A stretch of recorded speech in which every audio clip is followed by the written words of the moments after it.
publicaciones de diarios del Ecuador. Señor Francisco Rocha, buenas noches. Buenas noches, Fernando. Es la Asociación Ecuatoriana de Editores de Periódicos y Medios de Comunicación. Gracias por precisar, gracias por precisar el nombre de su asociación. Queríamos preguntarle primero si tiene más información significativa, sensible sobre el asesinato del fiscal Suárez.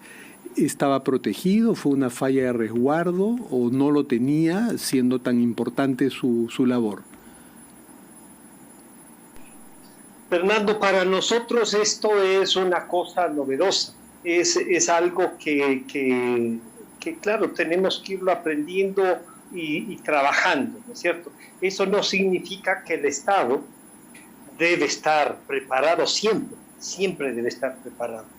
Pero sí, el fiscal, y esa es una falla que se ha ido determinando, el fiscal César Suárez no tenía custodia policial, pese a que ha manejado desde hace algún tiempo ya, no solo la parte del caso Metástasis, que tiene trabajando a toda la fiscalía y en varias provincias, el caso justamente como usted nos recordaba, Fernando, de la toma del canal de un grupo subversivo, un grupo que a estas alturas para el Ecuador ya no son solamente asaltantes, no, son subversivos y son grupos que están determinados en una lista por el decreto presidencial. Sí, una de las grandes fallas es que no tenía la custodia que deberían tener no solo los fiscales que están a cargo de estos casos importantes, sino adicionalmente todos los operadores de justicia que, entre comillas, y han dicho así los grupos delincuenciales, se atreven a juzgarlos. Entonces, nos declararon una guerra no este mes, los grupos delincuenciales han declarado una guerra ya que lleva unos años y que el Estado ahora sí ha reaccionado con toda la potencialidad que se puede hacer. Sobre la reacción, tema difícil, ¿no? Sobre la reacción del Estado. Ya llevamos una semana de estado de excepción, donde se ha calificado de terroristas a estos grupos criminales dentro de un contexto llamado conflicto armado interno. ¿Cuál es el balance que tienen de esta primera semana de estado de excepción? A ver, primero, yo diría esta sensación de un Estado en movimiento es el primer balance, diría yo, que la sociedad ecuatoriana comience a ese primer impacto de la declaratoria de un estado de conmoción nacional y guerra interna.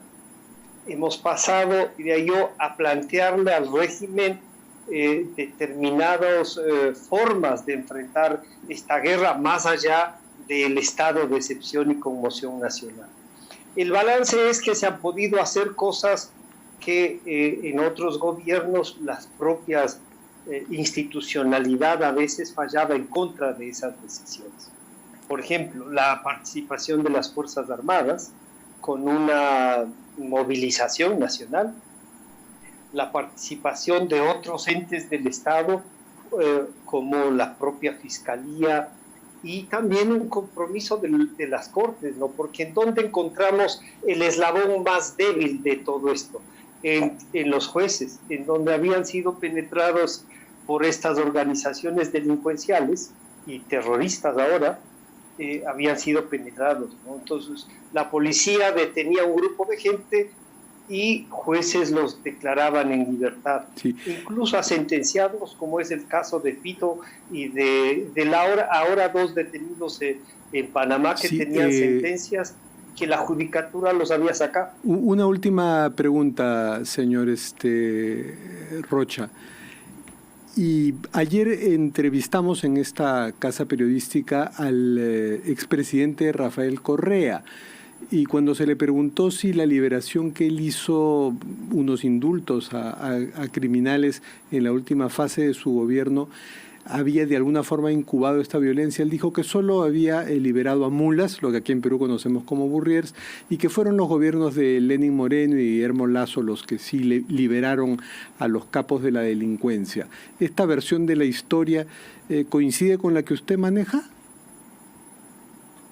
No, el expresidente y prófugo, porque hay que decirlo así, el expresidente está prófugo del Ecuador porque está sentenciado, no puede venir, y por eso es que, claro, a veces cuando opina tan libremente, uno a veces, yo diría, le genera una indignación natural.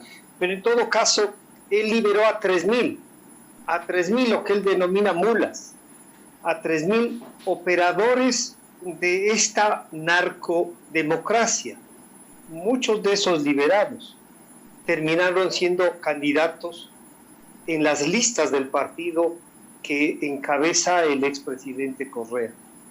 Él firmó acuerdos con los Latin King, él tanto que firmó esos acuerdos que los llevó al consejo de la legislatura, a un legislador que él mismo dijo: yo soy Latin King a mucha honra, y firmó un decreto declarando las organizaciones no gubernamentales.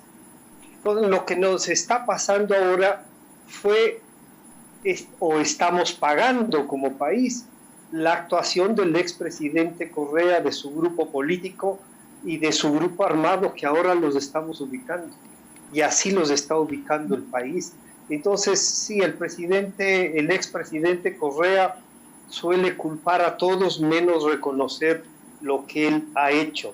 Y sí tenemos un problema en el Ecuador, es su organización política, en donde se refugian políticamente estos jefes de los capos de estas bandas organizadas. Muchas gracias, señor Rocha, por habernos actualizado sobre el panorama crítico de su país. Seguimos muy atentos a lo que pasa en el Ecuador. Muchas gracias por su participación.